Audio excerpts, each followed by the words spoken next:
Salve rapaziada, sim, eu sempre vou passar aqui no começo do vídeo. Dessa vez eu só tô passando pra avisar que a partir de certo ponto o meu áudio dá uma mudada por simples motivo do que o meu mic simplesmente estragou no meio da gravação desse vídeo e eu só percebi depois de ter gravado tudo. Mas assiste até o fim, porque ver gente reclamando das coisas é sempre bom. Tamo junto, fica com o vídeo. Opa, e aí? Sabe, eu acho que um dos poucos estilos de jogos que não fazem sentido pra mim são os card games. Mas relaxa que eu não tô falando do Magic, Yu-Gi-Oh! Ou até o TCG da vida. Esses jogos realmente têm regras e sistemas interessantes, mas aqui no Brasil eu tenho certeza que você só usou eles pra bater cartinha, admita. A parada é que quando transportamos esse estilo de jogo pra um videogame, ele acaba se tornando mais como um coadjuvante, sabe? Um extra. Um bom exemplo é Gwent, de The Witcher, só que esse daí também acabou ganhando seu próprio jogo. A gente tem sim casos como Hearthstone que de fato se tornam grandes nomes. Particularmente eu nunca joguei ele, mas eu sei que ele é bem relevante. Eu sempre fui uma criança mais dos jogos de Facebook, saca? Provavelmente porque eu nunca tive um PC minimamente decente. Só que esses dias eu me deparei com um joguinho que chamou minha atenção, Wild Frost, um roguelike de cartas que mais me parece um Balatro da Shopee, tá ligado? Só que apesar disso ele não é uma cópia de Balatro, e bem longe, até porque ele saiu antes. O ponto é que esse game me conquistou. Ele tem um estilo de jogo que eu gosto muito, que é aprenda sobre o game.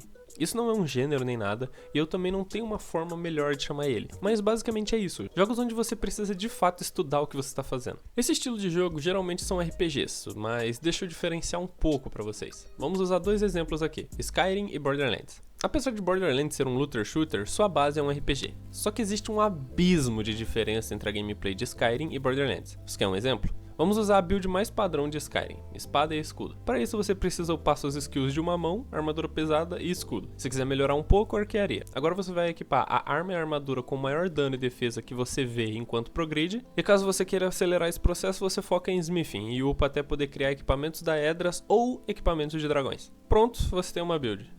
Os perks, mano, é só você dar uma lida, você não vai precisar de mais instrução do que isso. Agora vamos pra Borderlands. Eu vou usar a Maya do Borderlands 2, pois só com ela eu tenho umas 800, 900 horas de jogo. Vamos assumir que você já tá no level 80 e no OP10. Quais são os equipamentos que a gente vai usar? Bom, a Maya é um personagem focado em dano elemental, principalmente fogo e corrosão. Mas a Maya já tem a Cloud Kill que mata qualquer coisa de armadura, então a gente vai focar em fogo. Para isso podemos usar equipamentos lendários como a Conference Call, Hellfire, Interfacer, Northfleet, uma Beat com elemento de fogo, mas nesse caso vamos usar a arma mais OP do personagem, a Sandhawk. Os projéteis dessa submetralhadora a tornam praticamente inviável, só que na mão da Maya ela é praticamente a arma mais forte do jogo. Você usa a skill Accelerate para os projéteis saírem mais rápido, além disso você usa o escudo DB, pois ele tem um glitch onde todos os 12 projéteis da arma recebem o buff do escudo, fazendo ele derreter qualquer coisa. Mas como o DB demora muito para regenerar e precisa estar cheio para ativar o buff, você vai usar a skill Ward para ele recarregar mais rápido e ainda vai usar a kill skill Inertia, qual instantaneamente regenera uma quantidade de escudo quando mata o inimigo. Eu nem vou falar sobre a Grog Nozzle ou a Ruby de Slag para regenerar a vida, ou a build de Immolate Northfleet para solar o Voracious, ou a build de Fleet para você correr o mapa inteiro muito rápido. Aí você pode botar Monstro Gears, a forma de solar o Master Deals na sua própria arena, ou talvez todo parto para invocar o Dexidos. Talvez sobre a forma de solar o... Ok, você pode perceber a imensa diferença de dedicação necessária para aprender sobre ambos os jogos. Agora, voltando pro protagonista de hoje, Wild Frost é um jogo que eu nem imaginava que eu ia precisar aprender sobre, mas essa foi uma surpresa muito positiva. Porém, essa positividade foi pro caralho depois de algum tempo. Vamos lá, deixa eu tentar explicar brevemente o sistema de Wild Frost. Aqui você pode escolher 3 tribos antes de começar uma run. No início do jogo você só pode escolher uma e, sinceramente, eu acho que a primeira é a única que presta. Ao escolher a tribo, você recebe 3 opções de líder. O líder é o seu boneco e, de forma simples, se ele morrer em batalha, a sua run acabou. Todo mundo morre e volta, menos o seu líder. Depois disso você escolhe um pet. Até o momento eu liberei 4 deles e, com exceção do último, todos são usáveis. Nenhum deles é extremamente roubado ou acima do outro, mas eu sempre alterno entre esses dois. Aqui começa a run e todas elas seguem um padrão. Você enfrenta uma batalha, vence e depois recebe 2 rotas. Cada rota te faz passar por eventos, que podem ser eles um baú, caverna, gelo, amuleto, duplicador, gnomo, comerciante, devorador e a loja. O baú te oferece 3 opções de cartas e você pode escolher somente uma. A caverna é basicamente dinheiro. O gelo é a mesma coisa que o baú, porém você recebe 3 opções de companion, esses que são criaturas que atacam sozinhos a cada X turnos. O amuleto é uma das mecânicas que eu mais gosto. Basicamente nesse encontro você recebe um chaveirinho aleatório que, ao ser alocado em uma carta, não pode mais ser retirado. Eles proporcionam efeitos especiais específicos para aquela carta em si. O duplicador, como o nome sugere, é uma criatura que pode duplicar qualquer carta do jogo, duplicando inclusive o amuleto que está alocado nela. Ele só não duplica coroas, mas depois eu explico sobre isso. O gnomo é basicamente a mesma coisa que o baú, só que 2 das 3 opções fazem você receber uma junk, que é uma carta que literalmente não faz nada. Ela tem suas utilidades com algumas cartas e uma tribo específica, mas no geral é inútil. O comerciante é uma vendedora de amuletos que também vende uma carta já com o amuleto. Eu não falei, mas como um bom roguelike, tudo aqui é aleatório, e os amuletos não são exceções. O Devorador é um bicho que eu não sei falar o nome, mas você pode usar ele para deletar até 2 cartas por vez do seu baralho. Detalhe, caso você passe por ele, você não é obrigado a destruir nenhuma carta, ok? Por fim, a loja. Você quase sempre vai passar por uma delas, não importa a rota que você escolha. A loja sempre vende 4 cartas, geralmente com 1 ou até 2 com desconto. Além de ter um dispensador de amuletos, que você pode comprar até 3 por vez, sendo que cada vez o preço aumenta conforme você compra. Na loja você também pode comprar uma coroa por vez. Tá, chegou a hora de eu falar dessas coroas. Esse aqui pra mim é o item mais importante do jogo. No começo de cada combate, você tem uma primeira ação que é posicionar o seu líder. O combate é dividido em 2 linhas, com cada criatura tendo foco nos inimigos da sua própria linha. Aí temos os turnos. Todas as cartas ficam entre 2 a 8 turnos para realizar sua ação. E algumas cartas só realizam suas ações ao serem ativadas por algum evento em específico, como por exemplo, congelar um inimigo. Daí, rapaziada, suave, aqui é o mês de edição, tô passando só pra avisar que nesse momento eu falo que quando o contador chega a 0, o inimigo ataca, e isso é meio óbvio. Mas na verdade é que quando o contador chega a 1, assim que você terminar a ação do teu turno, aquela tropa vai realizar a ação dela, independente de qual seja. Tamo junto, continua com o vídeo.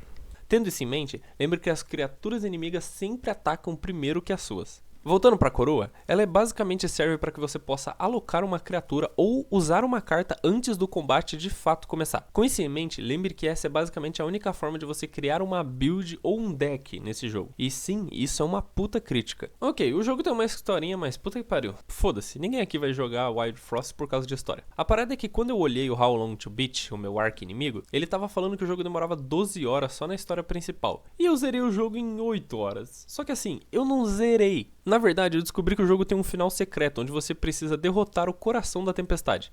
Para isso, você precisa completar no mínimo 10 runs, ou seja, zerar o game na dificuldade normal e depois ir acrescentando os sinos, que basicamente são debuffs que dificultam a run, porém de forma negativa, e sim, tem como você fazer isso de forma positiva. Ok, com tudo isso em mente, eu ainda não derrotei o chefe final, e olha que eu já tenho 2 noites seguidas que eu virei tentando isso. Igual eu fiz com o Elden Ranch, aqui eu vou mesclar os pontos positivos e negativos, apesar de eu só ter anotado o ponto negativo. Vamos começar com algumas coisas que são mais bobinhas, como por exemplo, aquilo que eu citei sobre as 3 tribos do jogo. Você vai desbloqueando elas conforme as runs passam, e cada uma tem itens iniciais padrões e um tipo de deck, onde tem cartas padrões que podem e vão aparecer bastante. Só que tipo, a tribo dos invocadores e a tribo dos inventores são bem mais inconstantes do que a tribo do gelo. Isso na minha opinião, é claro. Cada um tem seu estilo de gameplay, e o que eu achei mais constante e tranquilo pra jogar foi a da tribo do gelo. Mas isso é algo mais irrelevante, pessoal, coisa que eu não posso dizer o mesmo sobre o fato do jogo não ter builds. Sim, isso mesmo que você ouviu. Esse jogo não tem build, não tem deck.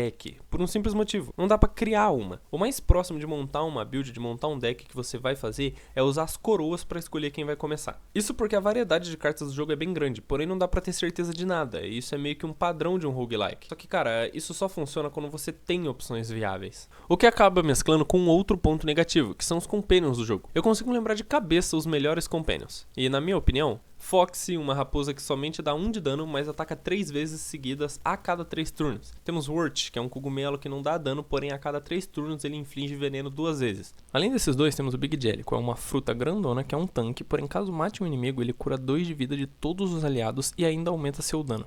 Tem também o Little Jelly, que é um cara que também pode ser considerado um tanque, porém sempre que ele é curado, o mesmo recebe mais 2 de dano. Além deles, tem uma bruxa que eu esqueci o nome agora, mas na edição vai aparecer pra vocês. Ela ataca rápido, mas seu ponto forte é que quando você usa um item que causa dano em inimigos, os que forem afetados pelo item serão infligidos com uma das condições do jogo que eu também não lembro o nome. Mas o seu efeito é fazer com que o próximo dano recebido seja dobrado. E acredite em mim, essa mulher com uma bomba pode causar um estrago imenso. Como eu disse, não dá pra fazer build nesse jogo pelo simples fato de que tudo é 100% aleatório. Muitas coisas são medíocres e se usarmos outro roguelike como exemplo, podemos ver que esse sistema é meio quebrado. Em Dead Cells nós temos que escolher entre 3 builds, brutalidade, sobrevivência ou estratégia. Cada uma com perks, armas e acessórios que funcionam muito bem. Além de que depois que tu desbloqueia aqueles tubos que oferecem todo um loadout inicial, fica bem mais fácil, principalmente no começo da run. Até porque em Dead Cells os seus equipamentos são o menor dos problemas. Aqui você precisa mesmo é melhorar sua habilidade. O RNG ele é só um bônus. RNG é esse que vai ser a principal coisa que eu vou xingar daqui em diante. Nada vai tirar da minha cabeça que o RNG desse jogo é totalmente manipulado. Chega a ser ridículo. Eu não tava gravando, mas teve uma run que se fosse eu de uns 5 anos atrás, com toda a certeza do mundo eu teria quebrado meu PC ali mesmo. Basicamente eu tava com tudo perfeito. Foxy, Worth, Big Belly, além de um líder muito bom mesmo, cartas boas, amuletos decentes e tudo mais. Um deles até fazia com que caso meu líder matasse um inimigo, eu comprava 2 cartas sem precisar tocar o sino. E com isso tudo em mãos, eu cheguei na luta final e tipo, o jogo tem uma mecânica de sino. Se as cartas que aparecerem na sua mão forem uma merda, você pode tocar o sino pra passar o turno e trocar as cartas. Ou caso você jogue 4 cartas em sequência, você carrega o sino e daí quando tocar ele, o mesmo não vai passar o turno. A parada é que tipo, eu tinha 3 cópias da mesma carta no meu baralho. Um sino carregado e uma situação de vida ou morte. A carta que eu precisava não tava na minha mão naquele momento. Aí fui eu. Toquei o sino e a carta não veio. Ali o desespero já bateu um pouco, mas eu mexi tudo, fiz cálculo e a porra toda e consegui salvar meu líder. Como ele tava com a passiva de atacar 3 vezes, caso a carta que eu precisava aparecesse, eu ia poder matar o chefão e sair dali vitorioso. Lá fui eu então, toquei o sino, perdi praticamente todas as minhas tropas em campo e adivinha, tendo 3 cópias da mesma carta no baralho e tendo tocado o sino praticamente 3 vezes, a carta que eu precisava não veio. Meu líder morreu, minha run acabou e sabe o que eu fiz depois disso? Eu simplesmente lancei a pose do Itadori durante uns 2 minutos, desliguei meu PC e fui dormir. Diferente de outros jogos qual possuem uma proposta de dificuldade, o RNG aqui não é um artifício de sorte. Ele é literalmente um acréscimo à dificuldade, não importa o que ninguém fale. Eu posso conversar com os desenvolvedores desse jogo e eu sempre vou acreditar que existe um script que faz o RNG tentar te fuder ao máximo. Pra mim isso é muito real, principalmente na escolha dos líderes. Esse sistema de líderes pra mim é o maior dos defeitos do jogo. Eu gosto do conceito de líder quando ele não está no campo de batalha. Um exemplo é o próprio Hearthstone, onde o seu herói é a sua vida e algumas cartas precisam matar os inimigos em campo antes de poderem de fato atacar o seu herói. Mas algumas cartas podem burlar esse sistema. Digamos que é como se o seu líder estivesse num pedestal. Já o de Wild Frost é uma merda por 2 motivos. O já está do fato de que ele está em campo a todo momento e exposto a ataques toda hora, mas o pior de tudo pra mim é o fato de que os líderes não têm passivas ou mecânicas únicas. Eles só são personagens com atributos de outros companions e que caso você morra, você perde. Entende? Tipo, muitas vezes eu monto a minha run em volta ou do Foxy ou do Wurt, ou de qualquer outro companion. São pouquíssimas as vezes que eu monto uma build ao redor do meu líder. 90% das vezes porque simplesmente não é viável. Devido a isso, tiveram inúmeras vezes que eu morri por besteira, pois simplesmente esqueci que o Foxy dando 3 hits de 20 de dano não é o meu líder, mas sim a guria ali que dá 2 hits de 2 de dano a cada 4 rounds. Entende a parada de proporção? Pra mim isso é igual a qualquer outra obra que você consuma que tem 2 personagens. Um deles manda e o outro obedece. Só que quem manda parece um grilo e quem obedece tem 2 metros de altura e 50 centímetros de braço. Para o cara ser chamado de líder, ele no mínimo precisa de um diferencial, saca? Além disso, temos umas coisinhas chatas, mas que não chegam a ser um incômodo. As runs são meio repetitivas por falta de eventos, os mesmos inimigos. O Lumen Vez é bom, mas só um artefato no jogo inteiro é meio meh. Poucas tribos, poucos pets e outros errinhos menores que englobam coisas que eu já citei anteriormente. A mecânica dos amuletos é o que eu mais curti. Todos eles têm seu grau de usabilidade e alguns são simplesmente roubadaços. Dependendo de como for a sua run, dá pra você literalmente adicionar 15, 20 de dano a uma carta antes mesmo da luta começar. Tudo isso graças aos amuletos. Apesar disso, eles não podem ser desequipados como as coroação. Então cuidado em quem vocês colocam. Caralho, eu ri disso. Apesar disso, como eu falei, eles também são clonados no duplicador, coisa que a coroa não é. De resto, eu diria que apesar dos apesares e apesar do título desse vídeo, o jogo é bem legal. Até porque senão eu não teria gastado 26 das minhas últimas 72 horas jogando essa praga. Como eu falei, eu sou fã demais desse estilo de jogo onde você realmente precisa masterizar algumas mecânicas do game. Eu sei que eu basicamente só esculachei o jogo esse vídeo inteiro, só que isso se deve ao fato de que eu acho que ele sim tem muito potencial, só que alguns pontos poderiam ser bem melhor desenvolvidos. Como eu disse, o jogo tem coisas injustas apenas por ter e coisas que dependem única e exclusivamente da sorte. Então isso me tira um pouco dele, sabe? Quando eu finalmente derrotar o Coração da Tempestade, eu provavelmente nunca mais vou jogar esse jogo. Mas eu tranquilamente recomendaria ele pra alguém que só quer passar o tempo. Enfim, caso consigam, experimentem. Eu sempre falo do Game Pass, mas não tem como. Esse sistema é bom demais. O jogo tá lá, então caso você tenha ele, você pode jogar de graça. Mas eu te recomendo parar assim que você completar a primeira run. Ou simplesmente não upar os sinos que deixam o jogo mais difícil ainda. Dito isso, como eu sou completacionista e hipócrita, eu tô na busca do 100%. E por isso, minha nota final pro jogo é 7. Bom, por hoje é isso. Eu espero vocês numa próxima. Tamo junto e até. Caralho, eu tô puro na skin Padre de Santo, né, mano? Caralho, camisa, blusa branca, calça branca, meia meia branca. Caralho, mano. Puta que pariu.